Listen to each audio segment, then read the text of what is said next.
The Pokemon franchise currently has 807 different Pokemon. Or 808 now? Some of them look amazing. Some look terrible. Seriously, is this from a rabbit or what? It's easy enough in a normal game to ignore less desirable Pokemon, but with Pokemon Go you kinda need to catch them all. At this point, that's pretty much the only goal in the game. There's no story or anything. However, as I played, I noticed a curious thing. The transition to 3D slowly changed my opinions on the design for some of these guys. Not all for the better. The double turtle blades look really awkward, but this video is about the Pokemon I love more due to their Pokemon Go models.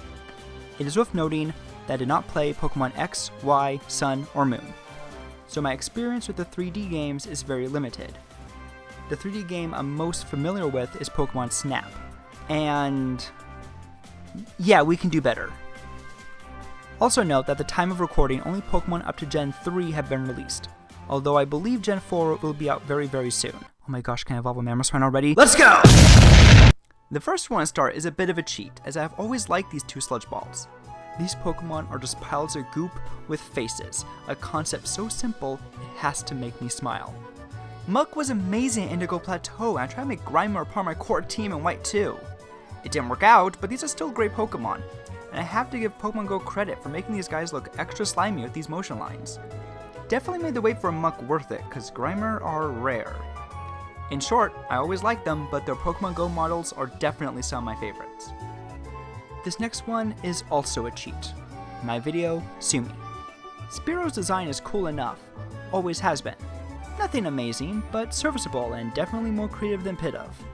So while Pokemon Go didn't improve my love of the design any, it definitely increased my respect for the Pokemon as a whole. When you are surrounded by Pidgey and Rattata, the odd Spearow too was a godsend. I found myself catching every Spearow I found while skipping the other Commons completely. This was more prominent when Gen 1 Pokemon were the only ones available, but I still have a soft spot for the little birds. I've always considered Ho-Oh to be a very cluttered Pokemon. The head crest, layered wings, and large poofy tail made it very ugly to me, especially in its early sprites. Lugia was always the more impressive of the two, and I didn't even bother to go after Ho-Oh in my silver version. Over the years, I never saw anything that changed my mind. It always looked like a giant dorky chicken. Still does, but now it has more space to spread out and isn't all hunched over. It is a majestic, beautiful, giant dorky chicken. I'm not a fan of the Alolan forms. I mean, I'm okay with the concept of them, and some of them look pretty cool, but it's the way they have been integrated that bugs me. Because if these are different Pokemon, and these are different Pokemon, and these are different Pokemon, then how are these not different Pokemon? They're not even similar types! Anyway, Alolan Pokemon have bugged me, especially the Alolan Rattata. Looking at the artwork, it looks like the same, but with some extra tufts of fur and a silly mustache. Like, what is the difference? However, when I saw the 3D model in Pokemon Go, again, I never played Sun and Moon, it impressed me. The change to bipedal posture plus the silly mustache gives it a whole new attitude. It makes it seem less like a clone than I originally believed. Not a big change, but I do technically like it more now, so it goes on the list. The only issue is that when it evolves... Oh. Omastar was always the inferior of the Kanto fossils. Considering its opponent has Scythes for Hands. Scythes for Hands, good for a battle but can't write a letter. Scythes for Hands. And has the same typing, I never saw a reason to choose Ammonite. I could also never tell how it worked. Like, the back sprite has one tentacle sticking out, so is it like Ammonite with the shell on top and peeking at the bottom? So is the beak in the ground? Where is its body coming from in the front view then? The 3D sprite makes a lot more sense. The side view clearly shows it lifting the shell up so it can stand on its front tentacles, wearing the shell like a large hat. This makes the Come At Me Bro pose a lot more charming. I don't know. Maybe I was misreading its old sprites, but I simply did not understand Omastar's design until Pokemon Go. Pokemon Go added a small change to the Poliwrath sprite that makes it look a lot more impressive in my opinion. In all the old sprites, Poliwrath is staying up straight and just looks like an angry Poliwhirl after doing some push-ups. Him being hunched over really makes him look bulkier and tougher. It reflects the new fighting type a lot better now. Hitmonlee looks better for the same reason, so I'm gonna group him in here. Hitmonlee being slightly hunched over also makes it look 10 times cooler. It changed it from that weird thing that kicks to a badass that's gonna mess you up. Before my last selection, here are some honorable mentions. Skitty has always been a cute Pokemon. Definitely cartoony, but cute. Its transition to 3D did not change that. Its Assembly legs do look a little ridiculous though, and I thought they would have changed that for, oh my gosh, it flails the nubs around! Look at it go, this is so cute! Next is Exploud. Dumb looking Pokemon, and still pretty stupid with all the holes, but at least they gave the decency of closing its mouth. Finally, and lastly, Koffing.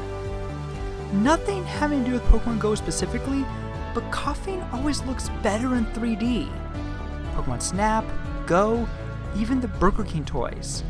I don't care about it usually, but make it 3D and Koffing is a lovely Pokemon. Sheer elegance and simplicity. And now the Pokemon that Pokemon Go changed my opinion of the most, Spinda. I caught this guy the day before I started writing the script, and I'm so glad I did, because it's now number 1 on this list. I always thought Spinda was a stupid Pokemon. Lousy stats, subpar moveset, completely useless in battle. The only point to this thing was to show off the power of the Game Boy Advance by having each spot pattern tied to a different personality value, giving over 4 billion spot combinations. Such background customization of the stats would have been unthinkable on the old Game Boy cartridges.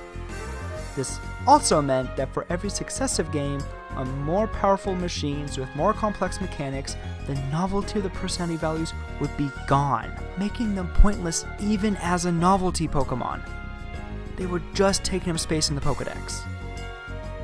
But in Pokemon Go, they are just too cute. They look like a bear rabbit made of marshmallow, and their little pose is so precious. Put them in a game where everyone only knows 2 moves, in a system where only a handful of Pokemon are commonly used for battle anyway, and they stick out a lot less. They went from something I thought was pure garbage to something endearing enough to make me smile. That is remarkable. And that was my list of Pokemon that Pokemon Go drastically improved my opinion of. I realized a lot of the comments I made were also true of the 3D models in the 3DS games, but I haven't played those a lot. If that bothers you, go ahead and mentally change the title to Pokemon that benefit from the transition to 3D, or something. While I mainly made this video to get used to writing a script and get comfortable with the recording and editing process, I hope you all enjoyed it. Please give it a like if you did, and leave a comment. Let me know what you liked and how I can improve in future videos.